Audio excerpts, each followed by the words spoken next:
Continuamos con más información. El Observatorio Económico y Social de la Escuela de Economía de la Universidad Nacional presentó un informe de cómo es el país que recibirá a Carlos Alvarado el próximo martes 8 de mayo. El documento destaca la delicada situación fiscal del país.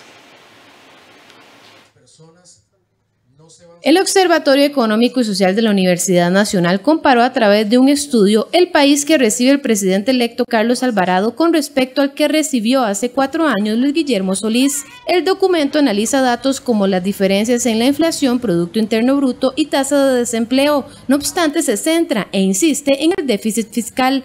Señalan que por 17 meses seguidos la tasa de crecimiento de los ingresos del gobierno central superó la de los gastos y que los primeros meses del 2018 se han caracterizado por un decrecimiento de los ingresos totales. Además, apunta que con respecto a hace 4 años, la actual situación es apremiante, pues hay mayor endeudamiento con un proceso al alza de tasas de interés, lo cual complica el panorama.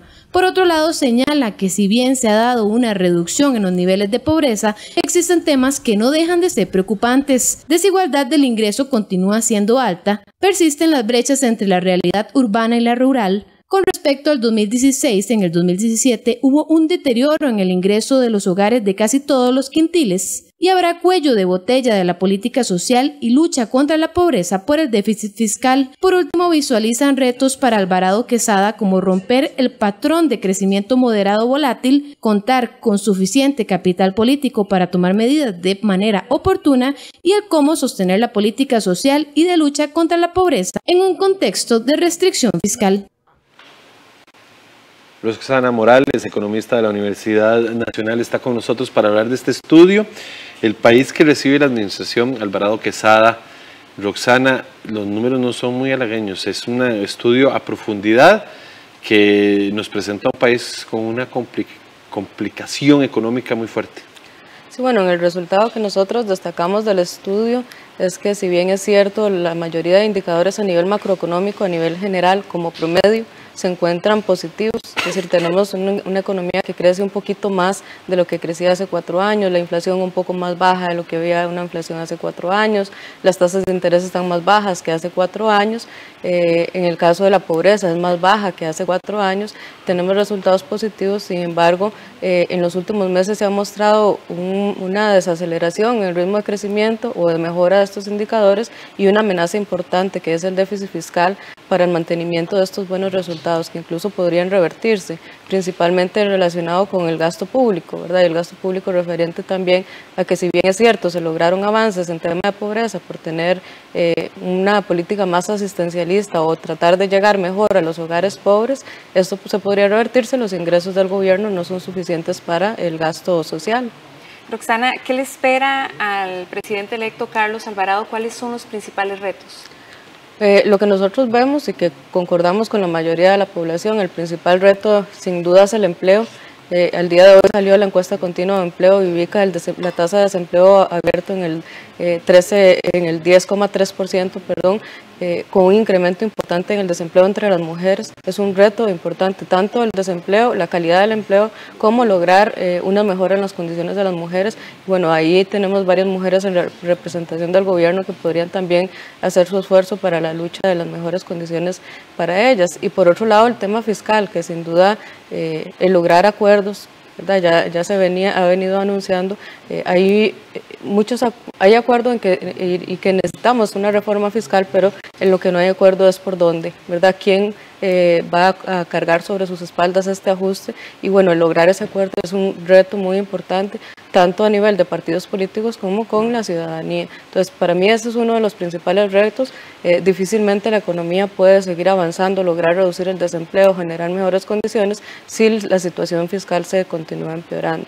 Y sabiendo también que hay una amenaza latente a un incremento de tasas de interés, ¿verdad? Que en el mercado internacional y también en el mercado interno, que se convierten como una bola de nieve para que la deuda pública siga creciendo. Son como 2 bolas de nieve que chocan, ¿verdad? Porque la reducción del déficit fiscal y el aumento del empleo pueden ir un poquito en contraposición, ¿no? Porque una mejor recaudación o una nueva estrategia impositiva podría provocar una desaceleración en la creación de fuentes de empleo o una reducción del gasto en el Estado podría provocar también una reducción de la planilla de la cosa pública. Entonces, la contención del gasto y la reducción del empleo podrían ambas tendrían chocar. efectos negativos, ¿verdad? Más bien sobre la economía. Si aplicamos más impuestos, podría generar en el corto plazo un mayor dinamismo de la economía, ¿verdad? La gente estaría con menos ingresos porque tiene que pagar más impuestos, más ahora que se pretende gravar en la mayoría de servicios y además en una situación de desempleo alto, bueno, la gente sin capacidad suficiente de consumir, entonces también viene a afectar aún más el consumo, que es uno de los factores que ha venido también explicando la desaceleración en el crecimiento económico y por tanto tendría un efecto negativo sobre el país. Y por el otro lado, si no hacemos nada, entonces el gobierno incluso en los próximos meses hay un vencimiento de deuda, va a tener que salir al mercado a obtener recursos para hacer frente a sus deudas y a los intereses, y esto presiona las tasas de interés. Cuando presiona las tasas de interés, entonces ¿qué pasa? La inversión también se reduce y las oportunidades de empleo también se ven reducidas. Y también las personas que están endeudadas van a ver una merma en sus presupuestos disponibles para otros gastos que no sean tasas de interés. Entonces, por los dos lados tenemos un efecto negativo, sin embargo es urgente hacer la reforma porque a más largo plazo el ajuste será más duro, es decir, cada vez, incluso hasta externo, ¿verdad? En algún momento se plantea, bueno, si nosotros no lo resolvemos a nivel interno, organismos internacionales nos impondrán sus ajustes si nosotros no somos capaces de resolverlo pronto. Entonces eso sería más perjudicial, ¿verdad? Si bien es cierto, hay un efecto negativo en el corto plazo, en el mediano y largo plazo, el objetivo es lograr la sostenibilidad y que se logre nuevamente un dinamismo en la economía. ¿Qué repercusiones tendría el país en caso de no actuar de forma inmediata con el tema de la reforma fiscal? Bueno, en realidad eso va a depender mucho de cómo se haga frente a estas necesidades, ¿verdad?, que tenemos de recursos. Bueno, si no se hace nada, habrá que recortar gasto. Y cuando se recorta gasto, bueno, ¿qué va?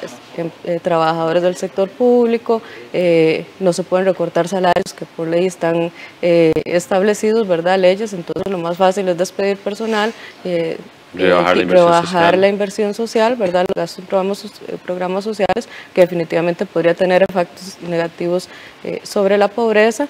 Por el otro lado, bueno, poder invertir menos, que eso es lo que también ha venido pasando, ¿verdad? Presupuestos cada vez más estrujados que no permiten la inversión y no permiten generar dinamismo económico. Entonces, si no hacemos nada, se generan efectos negativos por ese lado y obliga cada vez más a buscar recursos también. El déficit sigue acumulando, sigue creciendo, se sigue multiplicando. Cada vez el Estado debe recurrir más al mercado interno para obtener recursos, a menos que pida permiso a la Asamblea Legislativa para emitir deuda externa, ¿verdad? En caso de emitir deuda externa, afecta el tipo de cambio, porque ingresarían muchos colones, muchos dólares, y esto afecta para que el tipo de cambio más bien tienda a bajar o a apreciarse.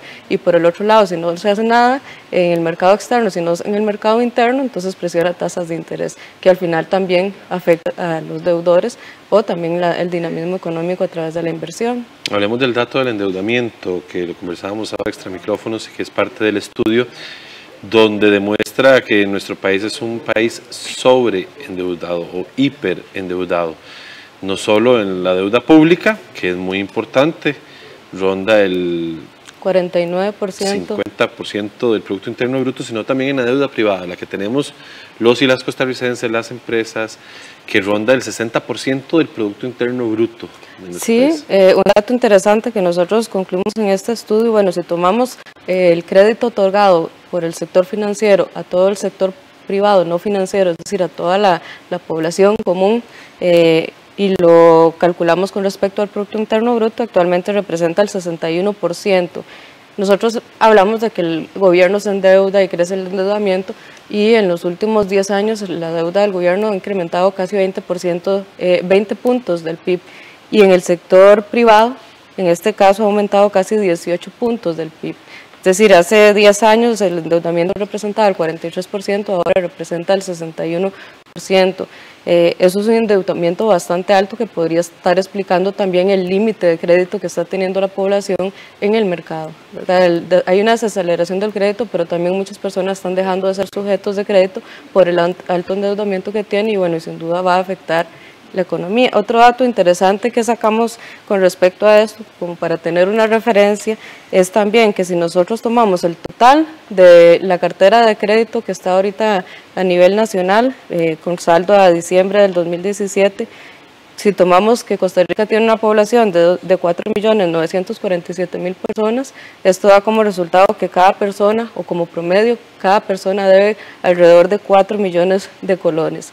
Y comparado con 10 años atrás, casi es 3 veces mayor, es decir, antes, hace 10 años se debía 1,3 millones de colones y ahora 4 millones de colones. Entonces también es importante señalar esto, hay un alto endeudamiento del sector público, del sector privado, y además también en el informe señalamos que el crecimiento del ahorro más bien ha venido más bien en desaceleración. Sí crece el ahorro, pero cada vez a un menor ritmo, entonces hay recursos insuficientes en el mercado como para generar ese dinamismo, ¿verdad?, que nosotros esperamos en la economía. Roxana, eso quería mencionárselo. Bueno, el estudio menciona que la gente tiene menos capacidad de ahorro, se endeuda más. Esto antes de hacer una reforma fiscal. Muchas personas están diciendo, bueno, si apenas me alcanza como para vivir, ahora cómo voy a tener que hacer con el mismo salario para poder pagar más por una canasta básica o por otros servicios, y cuáles serían las causas de este endeudamiento tan grande que tienen los costarricenses.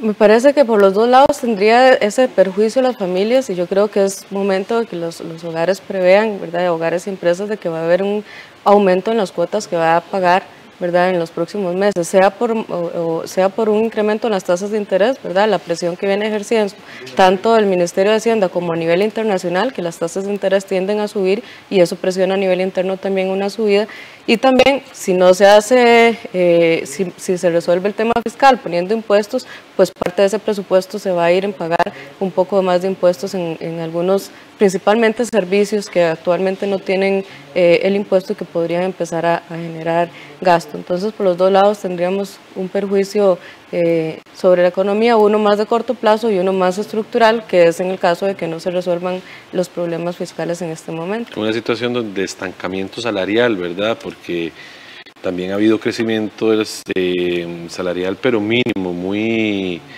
poco perceptible en la realidad económica de las personas. Sí, ese es otro dato que nosotros resaltamos en el estudio. Bueno, nosotros habíamos estado acostumbrados a inflaciones más del 5%, incluso hasta el 10%, y bueno, los ajustes salariales se realizaban con respecto a esa inflación y sentíamos por lo menos un poquito de ajuste y algo positivo. Ahora con una inflación casi nula nos aumentan 5 colones, 10 colones es risible, ¿verdad? Sin embargo, eso corresponde con la realidad, digamos, en que la inflación ha sido baja.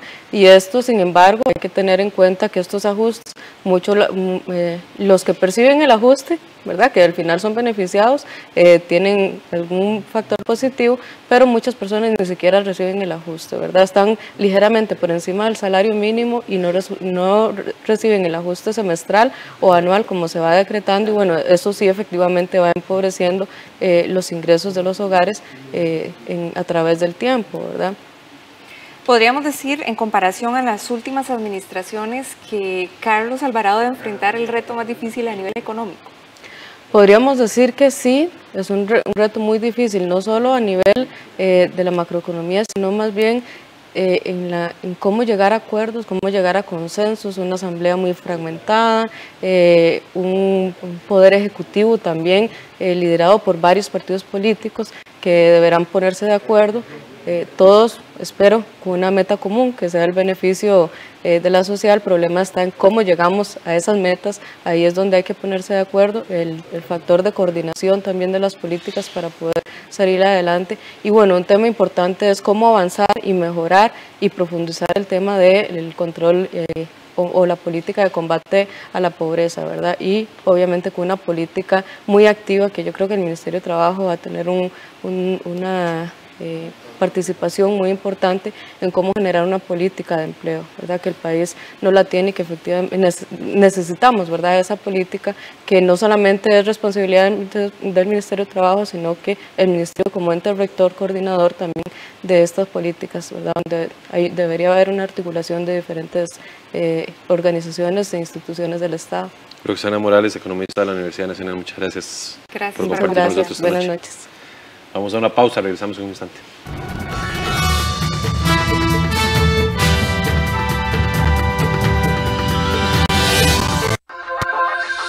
presidente Solís se defiende de críticas por omitir en su discurso